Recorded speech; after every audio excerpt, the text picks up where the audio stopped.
સાવરકુંડલામાં તેલથી ભરેલા કન્ટેનરનો અકસ્માત, કન્ટેનર પલટી જતા લોકો તેલ લેવા ઉમટી પડ્યા, પોલીસે પરિસ્થિતિ કાબૂમાં લીધી।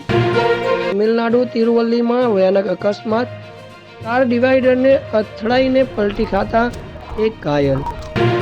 સુરત કારગિલ સર્કલ ખાતે ગુજરાત રાજ્ય માર્ગ વાહન વ્યવહાર નિગમનું મોટું પગલું, મુસાફરોની સુવિધા માટે 40 નવીન એસટી બસો જનસેવામાં સમર્પિત। ગાંધીનગરમાં મહિલા કોન્સ્ટેબલની હત્યા કેસમાં મોટો વળાંક, આરોપીને પોલીસે ઝડપી પાડ્યો છે, તપાસમાં મોટા ખુલાસા થવાની શક્યતા।